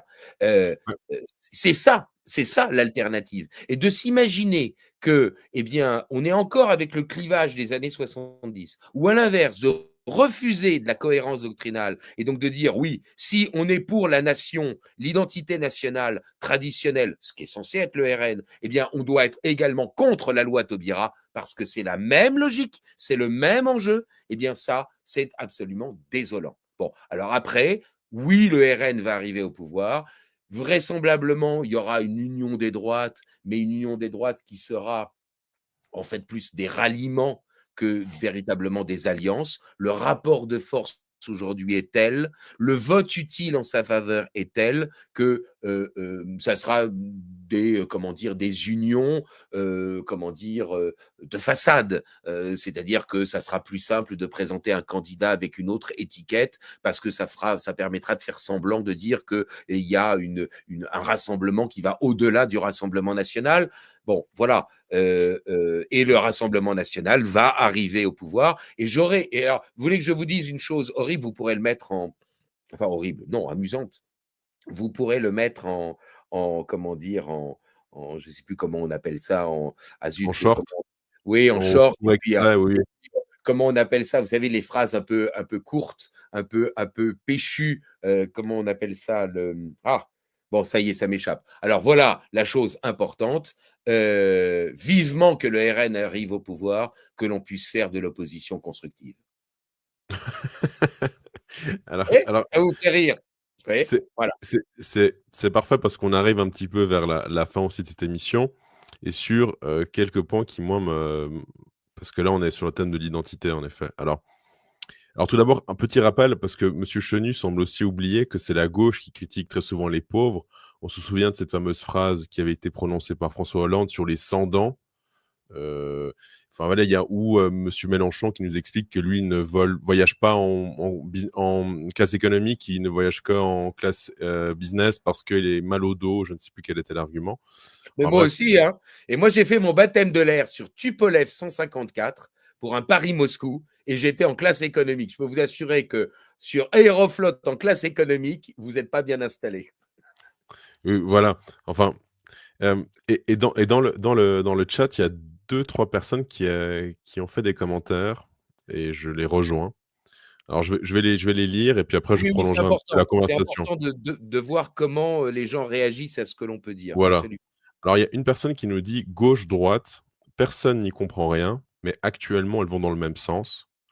Et une autre personne explique, je vais essayer de retrouver, voilà, dit deux épiceries, le même grossiste. Et puis moi, je vais un petit peu prolonger cette question parce que là, vous avez évoqué le thème de l'assimilation où on n'était pas tellement d'accord. Alors, non, en effet, parce que moi, par exemple, j'aime la France profondément. La plupart de mes invités sont français, et des auditeurs aussi, mais je ne serai jamais français, si vous voulez. Pourtant, je parle français, j'aime la culture française. Je mange le saucisson et le reblochon parce que, parce que certains ont tendance à vraiment aussi résumer l'identité française au saucisson et au reblochon, ce qui est quand même aussi une insulte. On l'a vu encore récemment avec les patriotes de la diversité, ce qui est absolument insupportable, il faut aussi le relever. Et respectivement, vous, Guillaume Bernard, pour qui j'ai beaucoup de respect, vous ne serez jamais suisse. Hein, même si un jour nous partageons une fondue quelque part ici en Suisse, voilà, vous ne le serez jamais. Mais c'est pas grave, Ah voilà, non. c'est ainsi. Donc justement, cette question de même épicerie, pardonnez-moi, 2 épiceries, même grossistes, la question de l'assimilation est quand même un sujet, quand même très complexe et quand même très problématique. Je vous donne un dernier exemple. J'ai reçu récemment François Bousquet pour traiter de son livre Enquête sur notamment de nombreux témoignages, des victimes du racisme anti-blanc et de la manière dont ça se passe en France. Alors j'invite aussi nos auditeurs et téléspectateurs à aller visionner cette émission si ça n'a pas été encore fait. Mais il n'en demeure pas moins que la question que je lui posais, c'était parce que lui aussi pense qu'il y a, comme vous, une prise de conscience de manière générale, tant de certains politiques que des populations, sur des thèmes comme le changement de peuple et de civilisation, comme sur les thèmes de la remigration, et notamment grâce à CNews et à des sujets qui peuvent être évoqués sur cette chaîne. Alors moi, ce ne sont pas vraiment mes positions, parce que moi, je n'étais pas d'accord avec lui sur ce point. Mhm. Je pense, comme Gonzague de Reynold, que les idées sont toujours d'hier et d'avant-hier, et quand elles sont reçues, elles sont dépassées. Et je pense que c'est marrant, ces sujets sont un peu dépassés. Euh, mais la question que j'avais posée à François Bousquet, parce que moi aussi je pose une longue question de nouveau, je suis navré, c'est comment lutter en fait contre l'immigration qui ne devrait pas s'appeler comme ça, lorsque l'on est assimilationniste. Parce que là aussi, il y a un paradoxe. On ne peut pas lutter contre l'immigration, respectivement, préserver l'identité française si on est assimilationniste. Et tout le spectre politique de gauche, enfin à gauche, à droite, au centre, est favorable à l'assimilation. Et je pense que c'est pour ça qu'il y a différents commentaires qui nous expliquent que deux épiceries, même grossistes, ou que l'on ne comprend plus vraiment la distinction entre la gauche et la droite, parce que tous partagent plus ou moins les mêmes idées. Et puis si vous n'êtes pas d'accord, évidemment, bien sûr, peut-être nous donner quelques exemples où il y aurait en effet des antagonismes ou des désaccords entre la gauche et la droite. Alors, quand notre auditeur parle de 2 épiceries, mais un même grossiste, je pense qu'il fait allusion à ce que Philippe Séguin disait à propos des prises de position des partis politiques français à propos de la construction européenne, en disant: dans le fond, ils nous vendent comment dire, des dosages un peu différents de la construction européenne, mais tous, ils sont in fine pour les abandons de souveraineté. Et il est vrai que les mouvements souverainistes ont, lors en particulier par exemple des européennes de 2024, eh bien, eu des résultats décevants dans la mesure où, alors qu'il y a au moins un tiers de l'opinion publique française qui est plus que réfractaire à la construction européenne et évidemment encore plus à la fédéralisation de l'Union européenne et la construction d'un État fédéral, eh bien, ils ont fait des scores infinitésimaux. J'ai essayé de l'expliquer dans un papier, puisque vous savez peut-être, je fais des chroniques hebdomadaires pour Valeurs Actuelles. Il y a un des papiers qui portait sur l'éclipse du souverainisme. Je pense que ça a tenu à différents éléments. Encore une fois, effectivement, le vote utile en faveur du RN.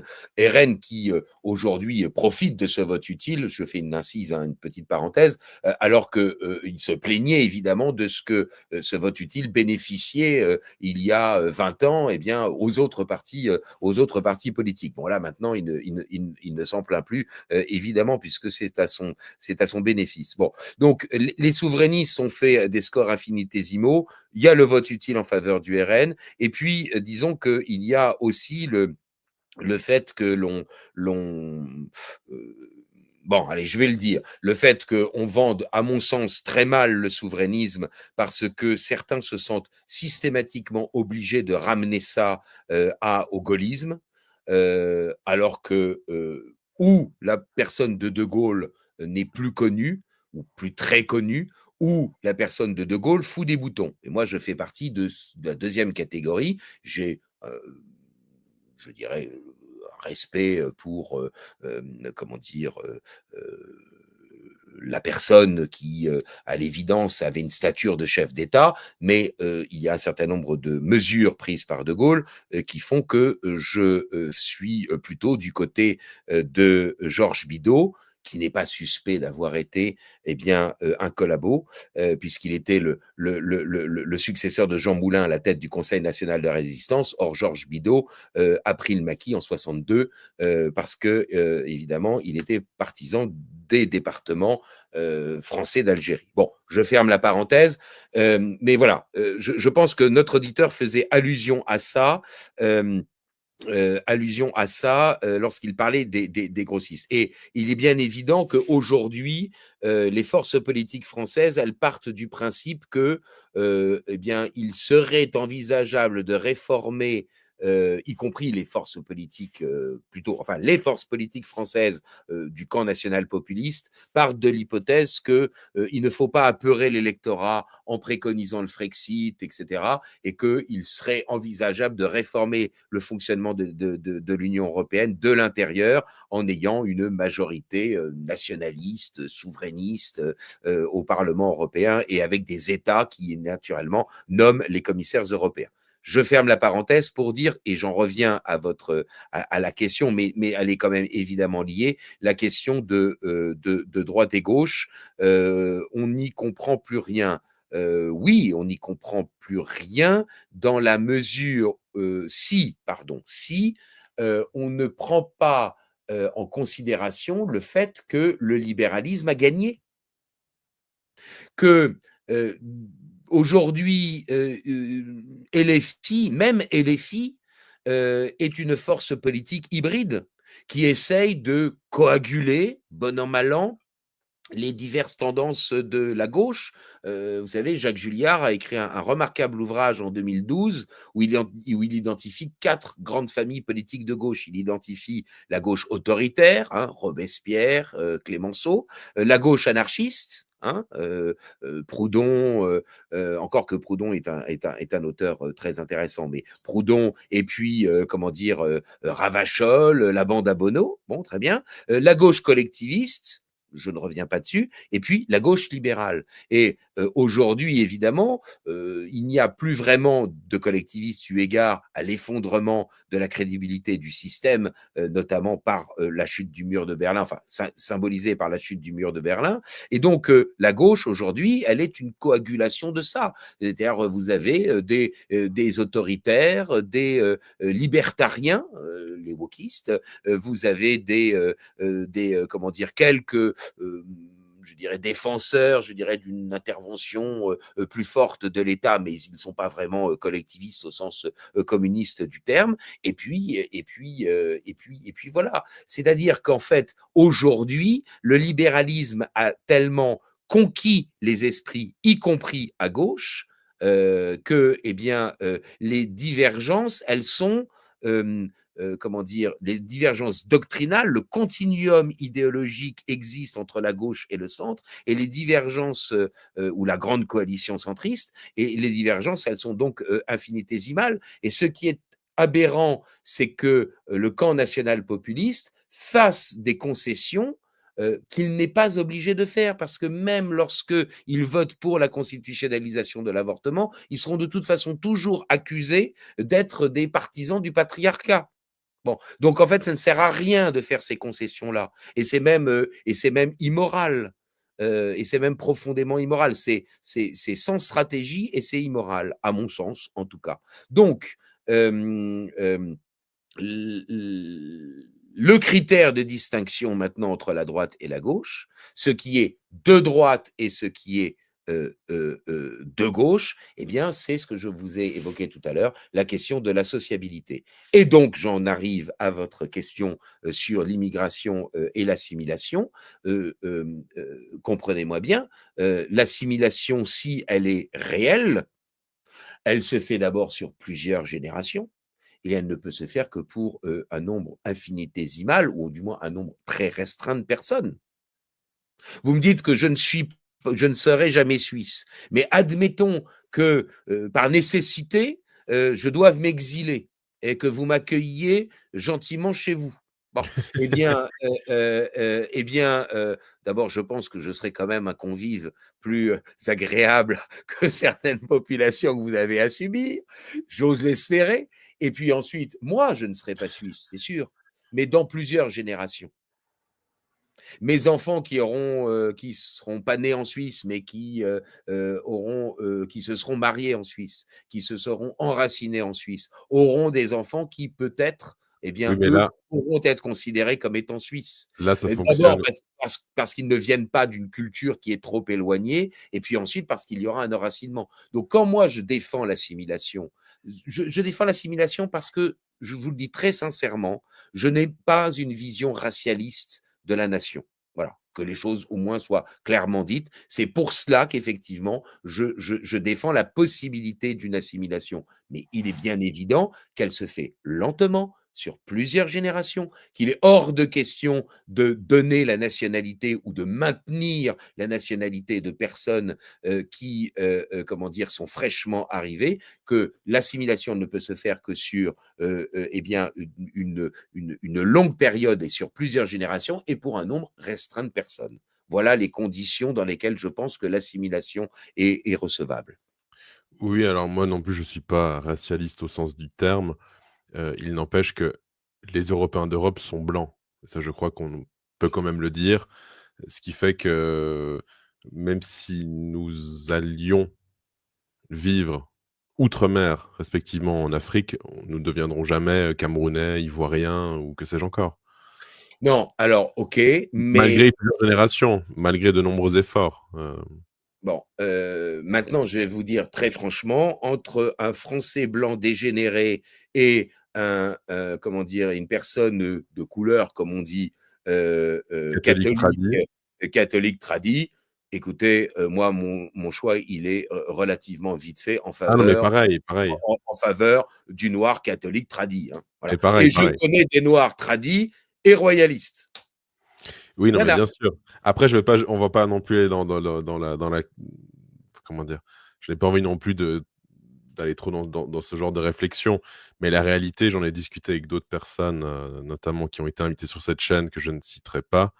Mais c'est sûr que de toute façon, là, beaucoup de personnes surfent ces derniers temps sur l'identité blanche, etc. Je pense qu'il y a absolument rien, mais rien qui rassemble un gauchiste dégénéré et un identitaire blanc. Donc l'identité blanche, pour moi, il y a beaucoup de questions qui se posent derrière cela. Je pense que le catholicisme est un dominateur commun bien plus important et bien plus essentiel, et c'est évidemment pour moi la seule chose qui importe. Il n'empêche pas moins que je reste quand même pour la remigration, bien que ce soit un Gabonais catholique. Voilà. Donc ça, nous sommes Et d'accord. je vais vous dire, le Gabonais, vous prenez votre, et on va s'arrêter là-dessus, on va pas épiloguer, mais Oui, votre oui, bien Gabonais sûr. catholique, il est vraisemblable qu'il souhaitera aller au Gabon pour développer son pays. Exactement, exactement. Mais bien sûr, là, on est d'accord.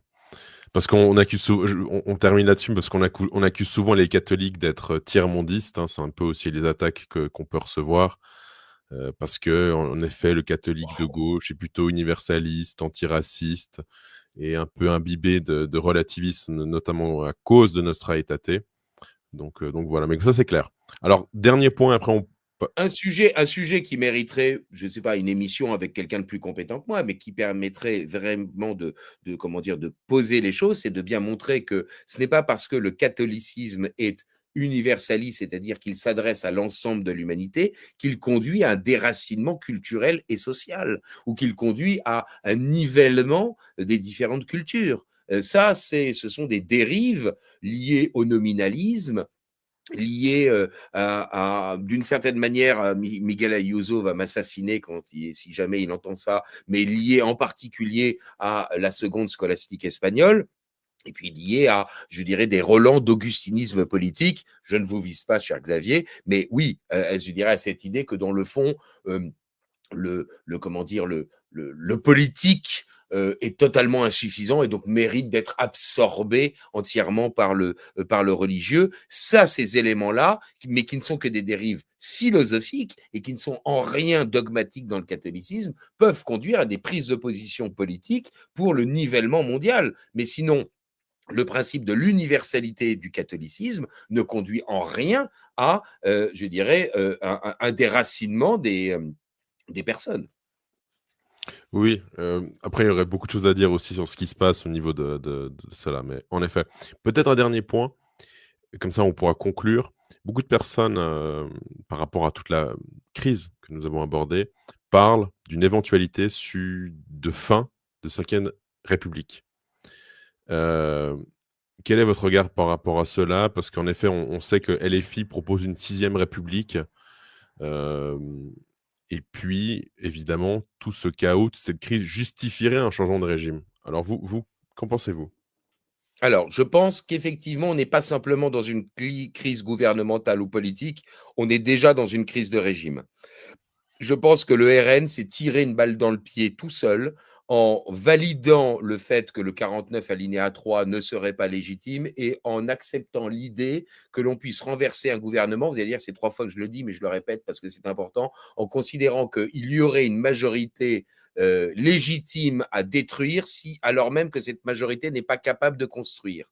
Je pense qu'on n'est déjà plus dans la Ve République, eu égard à la cohabitation, le quinquennat, la grande coalition et aujourd'hui donc cette situation de délégitimation de l'article 49 alinéa 3 et à cette justification d'une coalition de minorités qui ne sont pas capables de gouverner ensemble, mais qui pourtant renversent le gouvernement. Donc pour moi, on n'est déjà plus dans la Ve République. Alors, est-ce que pour autant, ça va entraîner un renversement du régime comment voulez-vous que je le sache? C'est-à-dire que dans les semaines et les mois qui vont venir, on va voir comment cela va tenir, mais je pense sincèrement que les Français ne sont plus comment dire, attachés au régime comme ils ont pu l'être, et à 2 titres. Ils sont plus attachés à la Ve République en elle-même parce qu'en fait, elle a été trop l'occasion de combinaisons électorales, le cordon sanitaire, le barrage dit républicain. Bon, ça, aujourd'hui, les Français en ont soupé. Et donc, bien sûr, il reste des gens qui sont prêts à tout pour empêcher le RN d'arriver au pouvoir. Mais enfin, il y a aujourd'hui maintenant plein de Français qui sont, comment dire, ou favorables au RN, ou qui sont prêts à admettre que n'ayant jamais véritablement exercé le pouvoir, il faut leur donner leur chance. Donc, du coup, ça signifie que toute une rhétorique autour du maintien de la République, de la Ve République, en fait, ne tient plus. Et puis, je dirais que les valeurs de la République qui ont toujours été instrumentalisées, utilisées pour justifier l'immigration, le déracinement culturel, au nom de l'égalité, au nom de la non-stigmatisation, eh bien, font qu'aujourd'hui, beaucoup de Français qui sont maintenant conscients trop tard, sans doute, ou du moins en partie trop tard de ce problème, eh bien, n'ont plus d'attachement à la République. Donc, sincèrement, je peux pas, je ne peux pas prédire des choses. Je n'ai pas, comment dire, la prédiction des événements, mais que le régime s'effondre, ça me paraît être très envisageable, très possible, notamment eu égard au fait que, le régime a été dévitalisé de l'intérieur, et deux, les Français ne sont plus autant attachés que cela aux valeurs républicaines et à ce qu'elles ont pu incarner. Alors après, du coup, qu'est-ce que ça veut dire qui peut arriver par la suite? Certains préconisent ou du moins anticipent une révolution. Moi, je suis très dubitatif sur l'usage de ce terme. Je sais bien qu'on l'utilise un peu tous azimuts, on parle de la révolution de juillet 1830, la révolution de février 1848. Bon, ce sont quand même, je dirais, des événements politiques certes importants, mais qui n'ont pas fondamentalement changé les soubassements idéologiques des régimes qui comment dire, qui ont succédé, oui, qui n'ont pas changé les soubassements idéologiques du régime précédent pour en mettre de nouveaux. C'est-à-dire qu'en fait, il y a quand même eu essentiellement une continuité. Des révolutions au sens véritable du terme, c'est-à-dire des inversions, bah, il n'y en a pas eu quand même dans l'histoire du monde énormément. Elles sont, à mon sens, quand même essentiellement récentes. Il y a En 89, bien sûr, la révolution de quand même, 1789, évidemment. Ça, c'est une vraie révolution. C'est pas simplement transmettre le pouvoir d'un organe politique, le roi, à un autre organe politique, les citoyens. C'est vraiment une inversion des principes. voilà, Il oui. y a une autre révolution qui est dans la continuité, c'est la révolution bolchevique. Et puis, il y en a une troisième qui semblait ne pas avoir gagné. C'était la révolution, on va dire, Vatican II, mai 68. Eh bien, cette révolution-là, elle n'a pas gagné sur le moment, mais elle est évidemment, comment dire, elle a quand même vaincu dans le fond parce qu'elle s'est au final imposée, je dirais, dans le corps social. Donc, s'il y a un effondrement du régime, est-ce que l'on peut espérer une révolution, en l'occurrence une contre-révolution? Je ne cache à personne que je la souhaiterais, mais je ne suis pas certain que l'opinion publique soit tout à fait prête à cela. Mais on peut naturellement l'y aider, et vous savez bien que toute une partie de mes interventions ou de mes écrits cherchent à contribuer à ce que ce soit un véritable régimicide qui se mette en place. Mais moi, contrairement, si vous voulez, à un gauchiste, je n'affectionne pas l'idée de la révolution. Je pense que la révolution, elle peut attiser des comportements de convoitise, de jalousie, de haine, de guerre civile que, pour ma part, je ne préconise pas et je ne souhaite pas. Hein. Donc, que les choses soient bien claires, qu'on ne vienne pas me chercher des poux dans la tête en disant que j'appelle à la révolution. Je souhaite qu'il y ait effectivement une contre-révolution, mais justement, comme disait Joseph de Maistre, n'est-ce pas, que ce soit justement, et dans les méthodes et dans l'objectif, quelque chose qui soit l'inverse de ce que les révolutionnaires ont fait. Oui, une révolution au sens contraire, hein, c'est ça, je crois, hein. Oui. Plutôt qu'une contre-révolution, une révolution au sens contraire. Très bien, bah, écoutez, mille merci chez Guillaume Bernard de votre temps et aussi pour toutes vos explications. Je rappelle que tous vos ouvrages sont dans la description pour les personnes qui souhaiteraient se le procurer. En attendant, je souhaite une bonne soirée à tous nos auditeurs. Je leur donne rendez-vous samedi soir pour une émission avec l'abbé Guy Pagès et le docteur Sami Aldib pour une émission sur l'islam, l'Europe et plus largement aussi sur la question de la République. Voilà. Donc, haut les cœurs à tout le monde, que Dieu vous garde. Mille merci, cher Guillaume Bernard, et puis bonsoir à tous nos téléspectateurs.